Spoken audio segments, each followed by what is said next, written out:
SIR यानी कि special intensive revision. अब बिहार के बाद लगभग देश भर के 12 राज्यों में एसआईआर शुरू हो चुका है।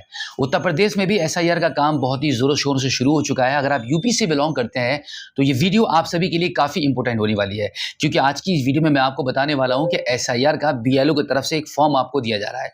उस फॉर्म को आप कैसे भरेंगे, क्या क्या डिटेल्स आपको भर देनी है, ये वीडियो आपके लिए बहुत जरूरी है। तो इस वीडियो में लास्ट तक मेरे साथ एंड तक बनी रहिएगा, बिल्कुल भी स्किप मत करना। क्योंकि अगर आपको जो बीएलओ की तरफ से फॉर्म मिलता है उसमें आपने कोई भी मिस्टेक कर दी, बाय चांस कुछ भी कमी रह जाती है, तो वो फॉर्म आपका रिजेक्ट हो सकता है और फिर आपका एसआईआर से नाम निकल सकता है। यानी कि 2025 की जो फाइनल एसआईआर की वोटर लिस्ट आएगी, हो सकता है कि उसमें आपका नाम ना हो। इलेक्शन कमीशन ऑफ इंडिया की तरफ से जारी की जाएगी तो हो सकता है कि उसमें आपका नाम ना हो। काफी सारे लोगों के साथ ये मिस्टेक्स होती रही हैं, तो आपके साथ ऐसी मिस्टेक ना हो तो इस वीडियो में लास्ट तक मेरे साथ बनी रहिएगा। आज की इस वीडियो में मैं आपको एसआईआर वाला जो फॉर्म कंप्लीटली सही तरीके से, आसान तरीके से भर के बताने वाला हूं, जिसमें आपसे कोई भी गलती होने की कोई भी गुंजाइश नहीं रहेगी। देखो, सबसे पहले मैं आपको बताना चाहूंगा कि देश भर के 12 राज्यों में एसआईआर शुरू हो चुका है।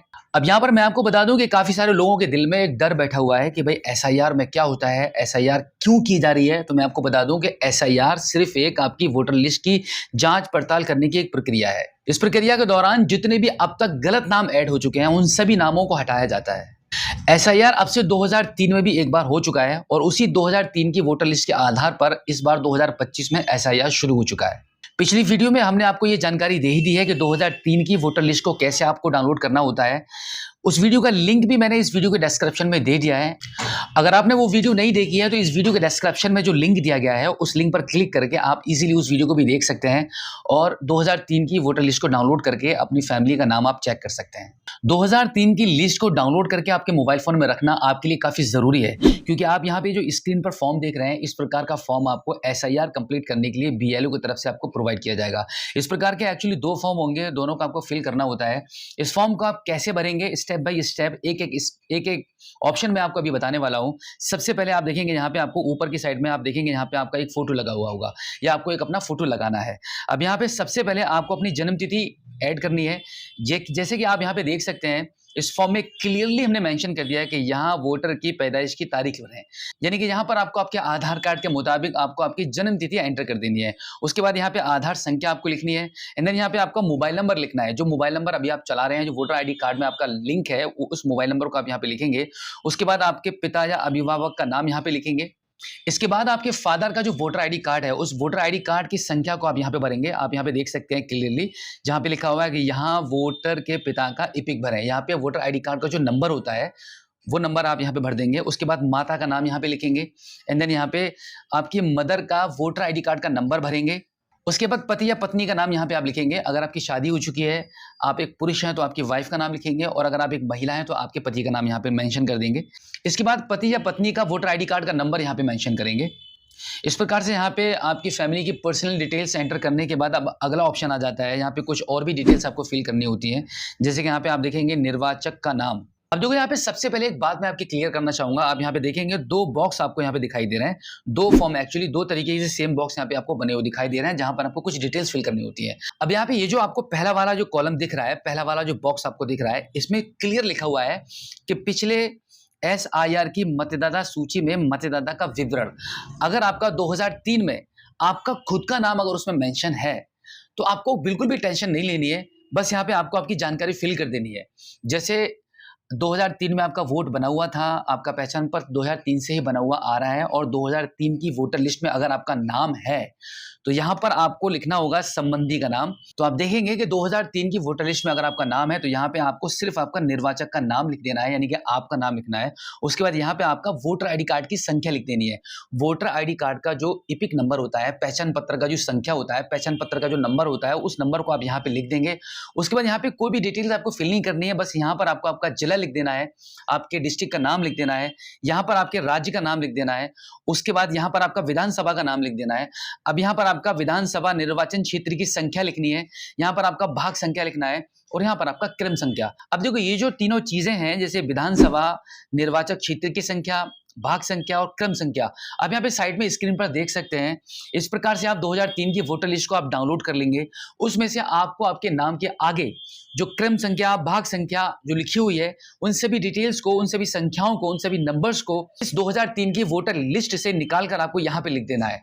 उसके बाद यहाँ पे आपको क्या करना है, यहाँ पर आपको अपना सिग्नेचर कर देना है। यहाँ पे सिग्नेचर करने के बाद अब आपको कोई भी डॉक्यूमेंट इसमें कोई नहीं लगाना है, कोई कॉपी नहीं लगानी है।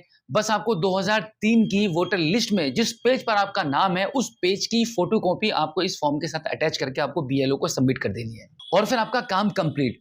इस प्रकार से आपको फॉर्म तभी जमा करना है जब आपका 2003 की वोटर लिस्ट में नाम है। अब हम बात करते हैं कि आपका तो 2003 की वोटर लिस्ट में नाम नहीं है, बट आपके पेरेंट्स का नाम है, तब आपको क्या करना होगा।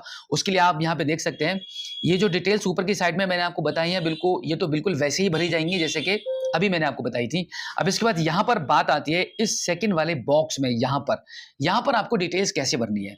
तो सबसे पहले आप क्या करेंगे, अब देखो यहाँ पर आप इस कॉलम में देख सकते हैं आपकी डिटेल्स को फिल करने के लिए सबसे पहले यहाँ पे जो नाम लिखा हुआ है, इस नाम की जगह पर आपके फादर का नाम लिखेंगे। यहाँ पर आप अपनी मदर का भी नाम लिख सकते हैं, मदर फादर में से किसी एक ही डिटेल आपको यहाँ पे फिल करनी होती है। तो एक्चुअली हम यहाँ पे फादर नेम लिखेंगे। फादर नेम लिखने के बाद यहाँ पे उनका जो पहचान पत्र की संख्या रहेगी, एपिक नंबर, वो यहाँ पे आप लिखेंगे। उसके बाद यहाँ पे संबंधी का नाम की जगह पर आपके फादर का नाम लिखेंगे, क्योंकि आप फादर की डिटेल्स यहाँ पे फिल कर रहे हैं। तो यहाँ पे यानी कि आपके दादा का नाम यहाँ पे लिख देंगे। उसके बाद संबंध लिखेंगे। संबंध लिखने के बाद आपका जिला टाइप करेंगे। उसके बाद राज्य का नाम लिखेंगे, आप कौन से स्टेट से बिलोंग करते हैं वो लिख देंगे। एंड देन यहाँ पे विधानसभा निर्वाचन क्षेत्र का नाम लिखेंगे, आपके विधानसभा का नाम लिख देंगे। उसके बाद यहाँ पे विधानसभा निर्वाचन क्षेत्र की संख्या, भाग संख्या और क्रम संख्या, यहाँ पे आप इन तीनों चीजों को नोट करके लिखेंगे। जैसे कि अभी मैंने आपको बताया था, 2003 की वोटर लिस्ट में से ही आपको ये तीनों संख्याएं मिल जाती हैं। तो वहां से आपको विधानसभा निर्वाचन क्षेत्र की संख्या, भाग संख्या और क्रम संख्या मिल जाएगी। तो 2003 की लिस्ट से इन चीजों को निकाल के आप यहाँ पे इनको फिल कर देंगे। फिल करने के बाद फाइनली आप यहाँ पे अपना सिग्नेचर करेंगे।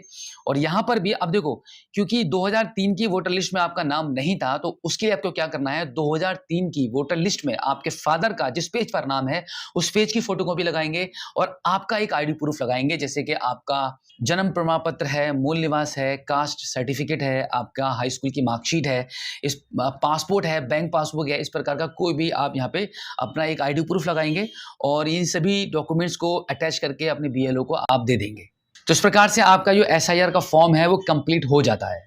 तो बस इतना ही है इस एसआईआर के फॉर्म में भरने के लिए, ज्यादा कुछ नहीं होता है। बहुत लोगों को काफी टेंशन होती है कि भाई एसआईआर हो रही है तो क्या हमें देश से निकाल दिया जाएगा, क्या हमारा वोटर आईडी कार्ड ही रद्द हो जाएगा, क्या हमें अब वोट डालने का कोई हक नहीं रहेगा। ऐसा कुछ भी नहीं है। एसआईआर का मतलब है कि सिर्फ इलेक्शन कमीशन ऑफ इंडिया की तरफ से एक फिल्टर लगाया जा रहा है।